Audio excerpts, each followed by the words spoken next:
E agora, nós vamos entrar aí no capítulo 3, tratando dessa mesma relação dentro do lar, dentro da família. Então Pedro saiu do âmbito mais abrangente, mais amplo da sociedade, para agora o núcleo da sociedade, que é o lar, que é a família. Então o pastor já leu a passagem que nós vamos estudar. Os irmãos viram que trata-se primeiramente, nesses versículos 1 a 6, da relação da esposa no lar. Então é isso que nós vamos tratar hoje, que o apóstolo Pedro aqui tem a nos ensinar sobre a cristã.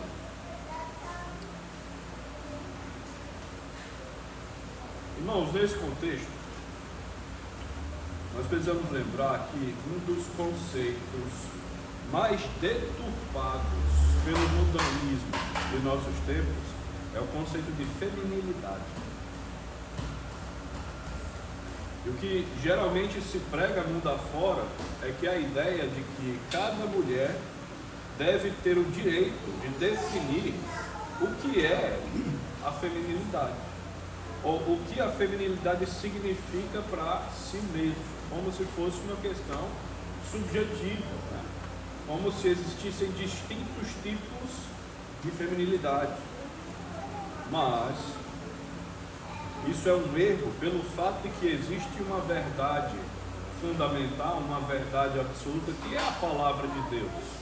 E a palavra de Deus nos ensina muito, tem muito a nos ensinar sobre o que é a feminilidade estipulada por Deus. E a perca dessa visão tem criado grandes dificuldades, tanto dentro do convívio familiar, dentro das famílias, como dentro também das igrejas. E é por isso que textos como esse que nós acabamos de ler são tão relevantes, tão importantes para nós hoje. O apóstolo Pedro aqui está nos mostrando que as esposas devem praticar a piedade no lar, inclusive com vistas a alcançar o seu trabalho missionário. E nós vamos ver no decorrer dos versículos o apóstolo Pedro falando especificamente do caso de uma esposa cristã que tem um marido descrente. Ele mostra como a piedade é importante, relevante para alcançar o seu marido. Então, como é que o apóstolo Pedro trabalha aqui nesse texto a prática da piedade por parte de uma esposa cristã? E ele nos apresenta duas formas. E a primeira forma pela qual uma esposa pode praticar a piedade dentro do lar é submetendo-se ao seu marido. Ele diz no início do versículo 1: mulheres, sede vós igualmente submissas a vosso próprio marido. Ele deixa isso de forma bastante clara. A submissão, irmãos, da esposa ao seu marido é um tema que gera grandes controvérsias hoje em dia. Mas o que a Bíblia nos ensina é que nenhuma mulher é verdadeiramente feliz quando manda no seu marido, e que nenhum homem também é verdadeiramente feliz quando é mandado pela sua mulher, quando os papéis se invertem. Por quê? Porque não foi assim que Deus planejou e organizou a nossa criação. E existem 3 fatos sobre a submissão bíblica que nós não podemos esquecer, tirar da nossa mente.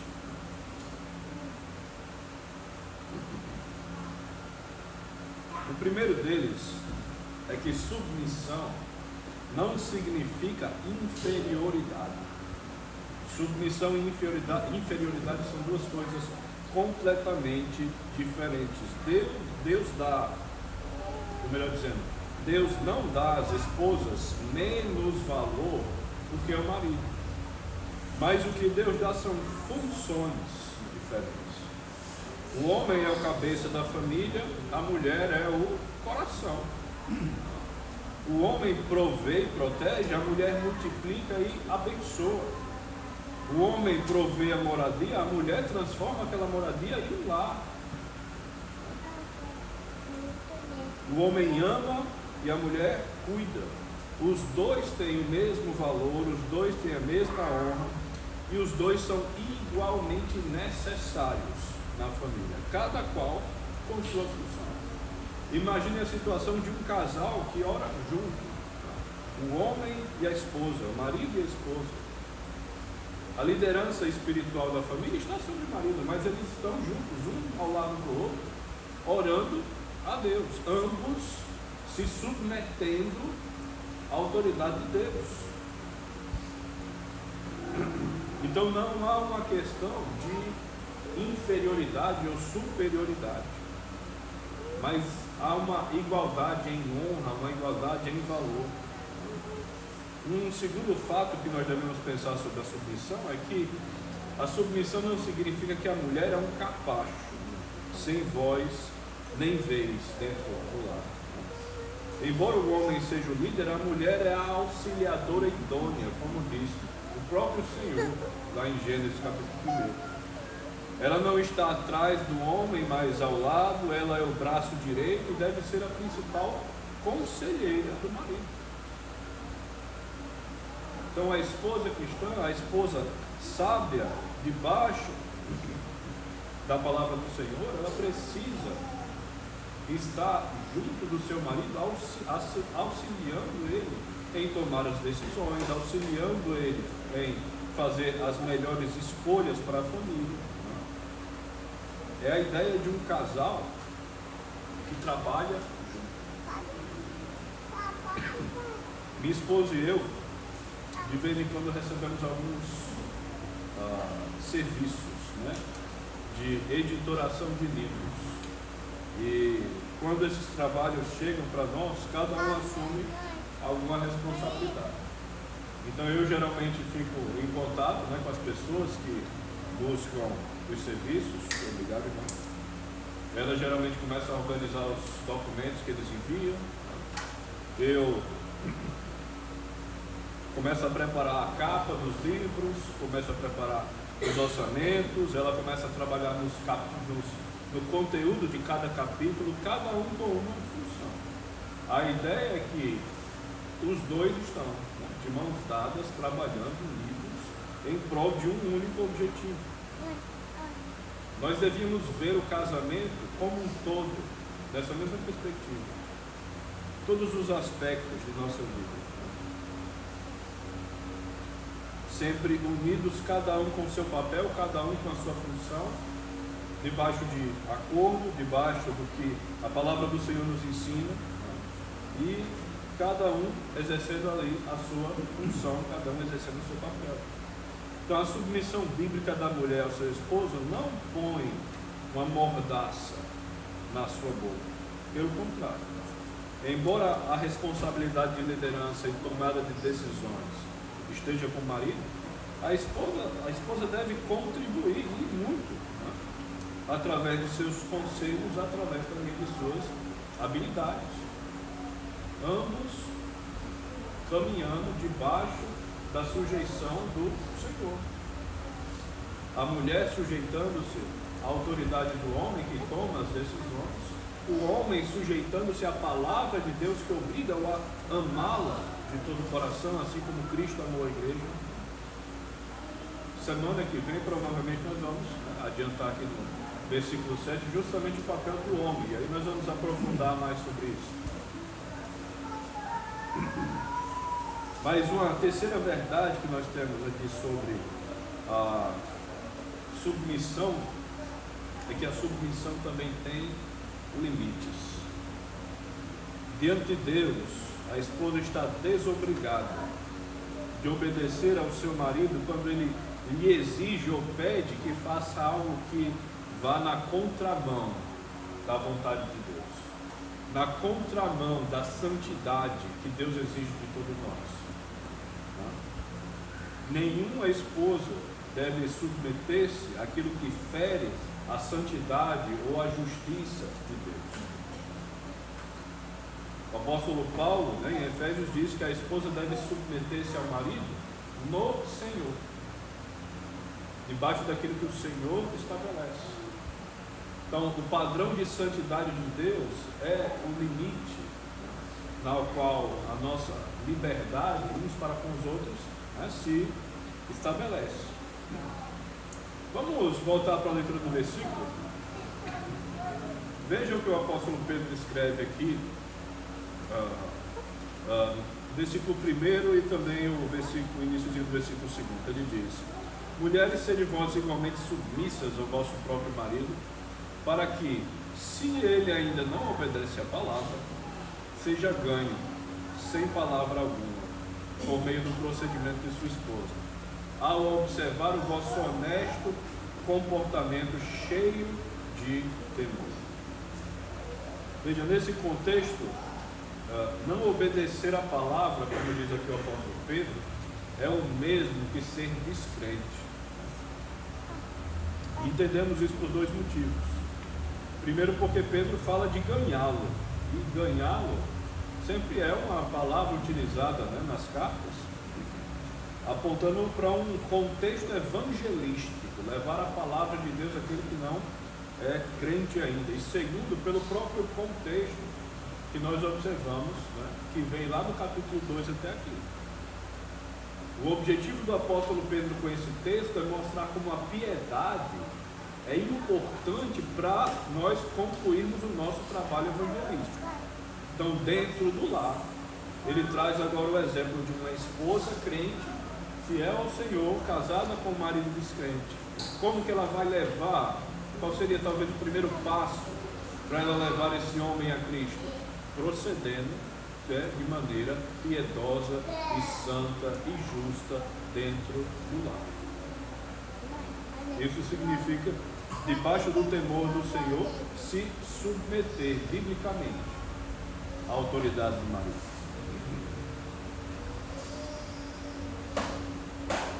Isso não significa, irmãos, que a sujeição ao marido substitui a pregação do Evangelho. Não é isso que Pedro fala. Apenas a fé especificamente na morte e na ressurreição do Senhor Jesus Cristo. Na morte como pagamento pelos nossos pecados, na ressurreição como garantia, né, de que aquele sacrifício foi aceito, garantia de que Ele irá nos ressuscitar também, né, no momento oportuno. Apenas a fé nisso é que salva o pecador. Mas imagine como é impactante na vida de um descrente ele perceber os benefícios de se obedecer à palavra do Senhor. Imagine como isso abre portas para que a mensagem do Evangelho seja pregada. O próprio Senhor Jesus nos ensinou a praticar boas obras nesse mundo, a fim de que os descrentes, que os incrédulos, ao observarem as nossas boas obras, glorifiquem o nome de Deus. É a mesma ideia sendo aplicada aqui para a família. A prática de nossas boas obras dentro do lar vai levar aqueles do nosso convívio que ainda não são crentes a olharem com outros olhos a palavra de Deus e desenvolverem talvez curiosidade para conhecer mais da palavra de Deus e abrir também portas para que o Evangelho seja pregado. Creio que é disso que Pedro trata nesse primeiro versículo, não? Agora, o que é que o apóstolo Pedro aqui mostra especificamente que deveria ser demonstrado a esses maridos descrentes? Né? Duas coisas. Primeira é um honesto comportamento, ou seja, pureza, santidade, honestidade, comportamento digno dentro do lar. Todas essas coisas, né, fazem parte desse honesto comportamento que Pedro encoraja as irmãs a desenvolver. Segunda coisa, uma vida em temor, uma vida em reverência, uma vida de oração, uma vida de dedicação à leitura da palavra do Senhor, uma vida de ensino, de pregação da palavra do Senhor. Todas essas coisas chamam a atenção das pessoas, dos incrédulos. São através dessas coisas que eles abrem os ouvidos para ouvir a mensagem do Evangelho. E através disso, que o Espírito Santo, né, trabalha e planta a fé no coração deles. Então, as esposas, o apóstolo Pedro apresenta esses dois comportamentos, essas duas atitudes que devem ser tomadas: manter um honesto comportamento de santidade, de pureza, e um comportamento de temor ao Senhor, de dedicação a Deus e dedicação à família. Então, irmãos, o que o apóstolo Pedro nos mostra é que as esposas podem ganhar seus maridos para Cristo através da prática da piedade. Seja o marido descrente, seja o marido crente imaturo, ou seja o marido um crente até mesmo imoral, a vida desse homem pode ser impactada pelo bom comportamento, pela boa vida de dedicação e honestidade da sua esposa. Uma vida honesta e santa na submissão do Senhor pode ser o pontapé inicial para a transformação da vida de um marido, seja ele descrente, seja ele um crente imaturo ou imoral.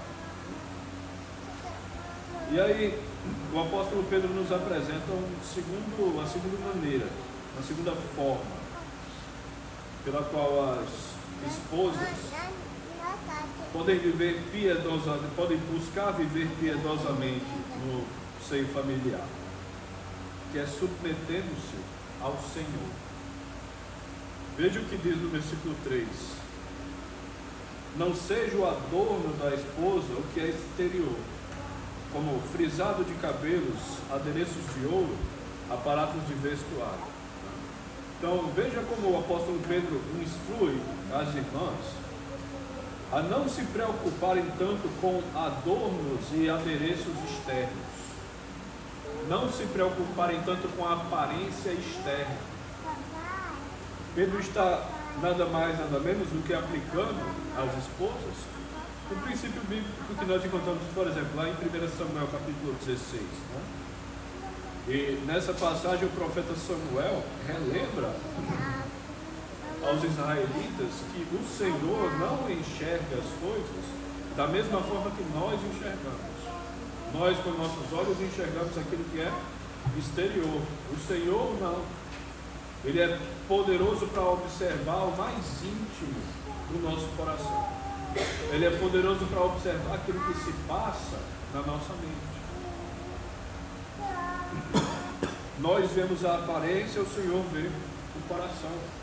Portanto, a beleza da esposa, a beleza da mulher não deve ser medida através de enfeites, não deve ser medida através de adereços, de penteados, de roupas, ou muito menos de joias e bijuterias.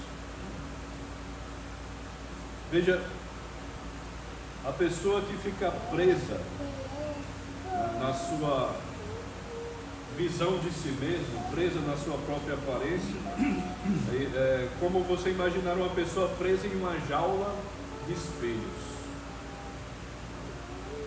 Imagine que para qualquer lugar que ela direcionar os seus olhos, ela vai enxergar apenas a sua própria imagem e não consegue fugir da sua própria aparência. Essa é a vida de alguém que é preso na sua própria imagem, na sua própria imagem. Alguém que não consegue enxergar o mundo ao seu redor, porque aonde os seus olhos apontam, ela busca, né, focar apenas na sua própria imagem. Uma pessoa que vive assim, vive alheia ao mundo ao seu redor, porque tanto a mente quanto as emoções ficam presas à sua própria aparência. E aí vem a importância dessa instrução do apóstolo Pedro nesse versículo. Nós não devemos nos preocupar demasiadamente com adornos e adereços externos, mas com aquilo que vem de dentro, como ele diz no versículo 4. Leiam comigo, irmãos, versículo 4. Seja, porém, o homem interior do coração unido do incorruptível trajo de um espírito manso e tranquilo, que é de grande valor diante de Deus. Então, cabelos, adereços e roupas perecem, mas o apóstolo Pedro nos aponta aqui para algo que é imperecível, um adorno imperecível, ou nas suas palavras, incorruptível. E esse adorno, esse adereço deve estar presente na vida de todas as servas de Deus. E que adorno é esse? Um espírito manso e tranquilo. Um espírito manso e tranquilo. Como temos dito, a verdadeira feminilidade não deve ser medida pelas roupas, cabelos, joias ou maquiagem, mas pela gentileza, mas pela bondade, pela mansidão pela qual essa mulher trata o próximo. É a preocupação com o bem-estar dos seus, o esforço em dar conforto para aqueles que estão ao seu redor, o esforço para dar carinho para aqueles que estão dentro de sua casa. Todas essas coisas são marcas muito mais evidentes de uma verdadeira feminilidade do que qualquer adorno e adereço externo, do que qualquer penteado, do que qualquer roupa. E é importante, irmãos, observar que a mulher deve agir dessa forma não porque o marido ou até mesmo a família merece. O mérito do esposo não é contado, né, pelo apóstolo Pedro nessa passagem. Ele diz que as esposas ou as mulheres devem agir dessa forma porque isso é de grande valor diante de Deus. Então, acima de tudo, ao agir dessa forma, a mulher está em submissão, em santo comportamento, em espírito manso, porque ela está em comunhão com Deus.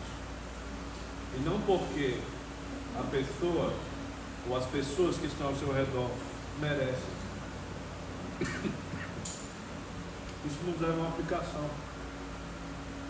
E as esposas devem se preocupar menos com os adereços exteriores e mais com essa beleza interior da qual o apóstolo Pedro aqui nos instrui. Esse homem interior do coração que é unido ao incorruptível trajo de um espírito manso e tranquilo. Preocupando-se demasiadamente com a aparência, tantas e tantas mulheres, e hoje em dia até tantos e tantos homens, na verdade, têm perdido o seu foco em busca de alcançar padrões de beleza ou padrões de moda que são extremamente mundanos.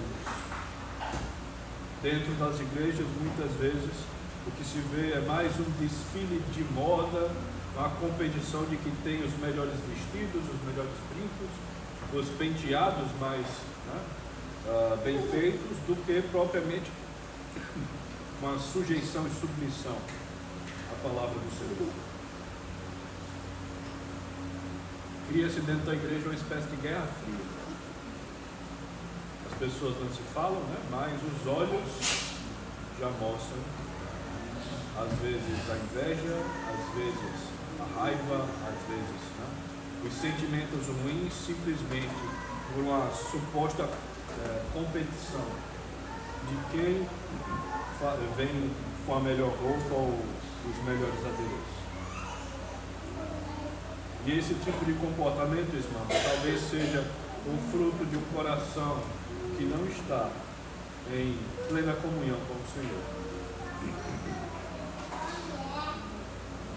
O apóstolo Pedro falou sobre não nos preocuparmos com adornos e adereços externos, sobre desenvolvermos um espírito manso e tranquilo.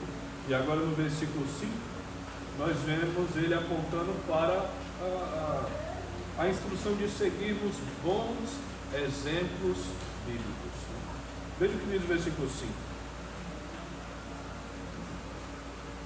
Vamos ver versículos 5 e 6. Pois foi assim também que a si mesmas se ataviaram outrora as santas mulheres que esperavam em Deus, estando submissas ao seu próprio marido, como fazia Sara, que obedeceu a Abrão, chamando-lhe Senhor, da qual vós vos tornastes filhas, praticando o bem e não temendo perturbação alguma. Irmãos, a verdade é que nas Escrituras nós encontramos grandes exemplos bíblicos de tantas santas mulheres que mantiveram um bom testemunho diante de Deus e que mostraram através desse testemunho também uma submissão à autoridade de seus maridos. Agora Pedro traz a nossa atenção aqui especificamente para o caso de Sara, esposa de Abraão. E ele traz um caso muito específico que vem lá de Gênesis capítulo 18. E o que acontece nesse contexto? Abraão recebe a visita do Senhor. 3 homens aparecem diante deles. E um deles lhe diz: é certo que daqui a 1 ano voltarei, e eis que a tua esposa Sara te dará um filho, e porás o nome de Isaque.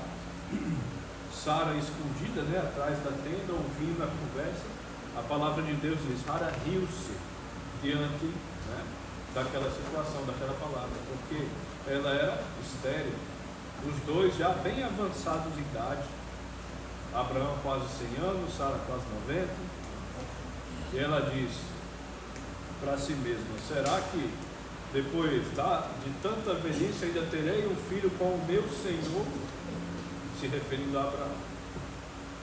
Então veja que Pedro escolhe um dos momentos mais baixos da vida de Sara, um dos momentos, espiritualmente falando, mais complicados, em que ela recebe a palavra do Senhor, a rejeita, mas mesmo assim ainda chama o seu marido de Senhor, se submete à autoridade do seu Senhor.